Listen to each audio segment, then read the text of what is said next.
السلام عليكم ورحمة الله وبركاته. اللهم إني أسألك علما نافعا ورزقا طيبا وعملا متقبلا. هنتكلم النهاردة في موضوع جديد وهو التاج. التاج هو إيه أصلا؟ هو يعني عنصر من الانوتيشنز، بيجي من التاب بتاعة annotate. يعني تعليقات توضيحية. يعني إيه؟ يعني بيتم إضافته على elements اللي موجودة في المشروع عشان يوضح معلومات معينة عنها. يعني بدل ما تكتب الحاجة يدويا بتكست أو موديل تكست، فهتعملها يعني هتحط التاج، هو يقراها تلقائيا، بيقرا البيانات ديت تلقائيا. يعني مثلا لو عندك عمود وانت عامل له في التايب نيم ان هو اسمه سي 5400 في 800 ملي مثلا، فهو هيروح تحط التاج، هيروح قاري التايب نيم بتاع العمود ده. وفي نوعين رئيسيين في تاج باي كاتيجوري، ده بيعتمد على العنصر اللي هتعمله، كل عنصر ليه تاج خاص بيه. والريفت بياخد البيانات مباشرة من العنصر زي رقم المارك أو التايب أو التايب نيم. وفي مالتي كاتيجوري تاج ممكن تستخدمه لتعليم عناصر مختلفة بنفس التاج، مفيد يعني لو عاوز تشتغل بسرعة على عناصر متنوعة في نفس الفيو. آه، ازاي بقى بتحط التاج؟ بتروح على annotate وبعد كده تاج، وفي تاج باي كاتيجوري، وهتضغط على العنصر وهيظهر لك ويجيب لك البيانات تلقائيا. زي كده اعمل تاج آه، في مثلا فلور 250 او العمود ده مثلا، هلاقيه ارى ايه. لو رحت على العمود هلاقيه ارى التايب نيم اللي هو 300 في 450 ملي. لو عملت edit family، لو ضغطت مرتين على الفاميلي بتاعت التاج ودخلت جواه عملت edit family،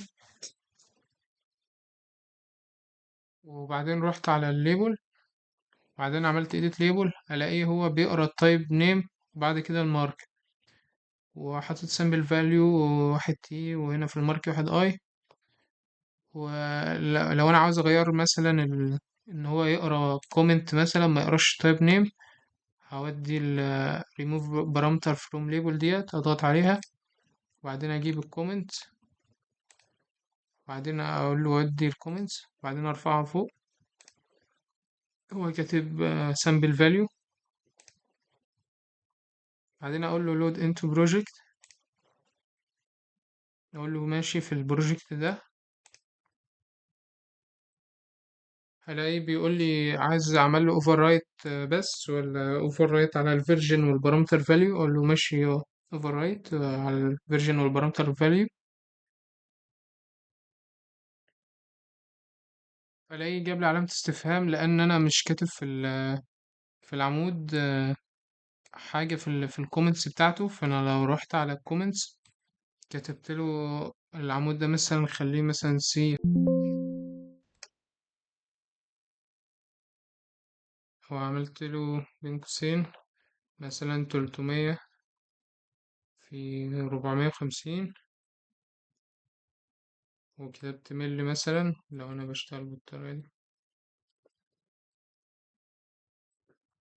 فهلاقيه قرا معايا في التاج بتاعتي إن هو الحاجة اللي أنا كتبتها في الكومنتس، لأن هو البارامتر اللي بيقرا منه الكومنتس.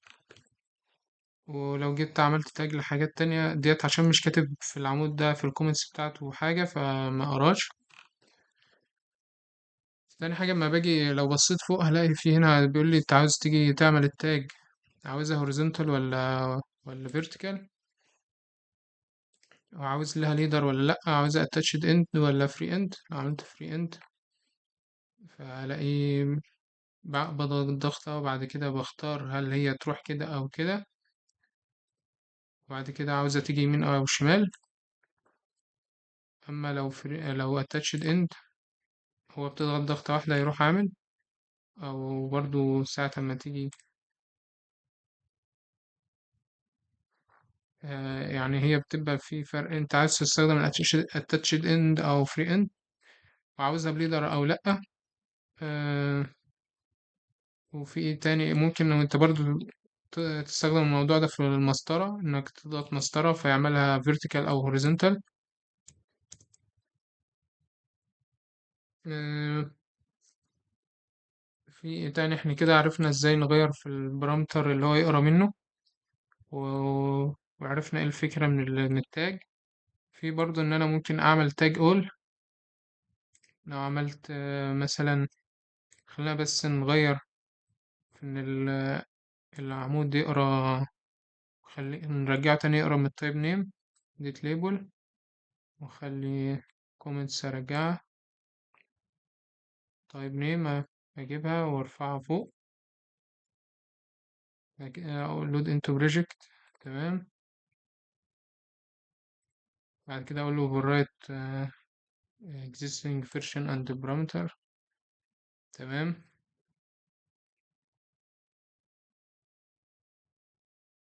هلاقيه بقى بيقرا من التايب نيم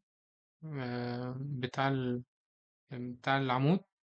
فانا في حاجه بقى، لو انا عاوز اعمل تاج اول عشان اوفر على نفسي وقت، فاعمل في هنا annotate وفي هنا تاج اول، والاقي في عندي هنا بيقول لي قول لي selected. لو انت عامل select على عمدان معينه عاوز يعمل عليها تاج بس، ولا all object in current view.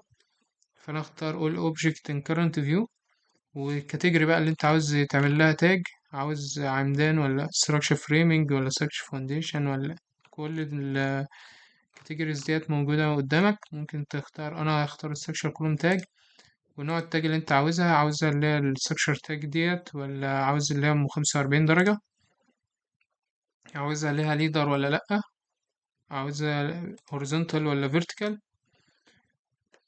والليدر لينس. اقول له ابلاي، هلاقيه عمل لي كل الأعمدة الموجودة عندي، عمل لي ليها تاج مرة واحدة.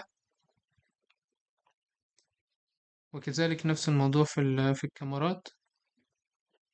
و- بس كده. وفي عندي برضو في هنا البيم annotations في خانة التاج، وفي مالتي كاتيجوري احنا قلنا عليها، وفي ماتيريال تاج، وفي روم تاج وسبيس تاج. الحاجات دي بتهم المعماري شوية. بس كده، والسلام عليكم ورحمة الله وبركاته.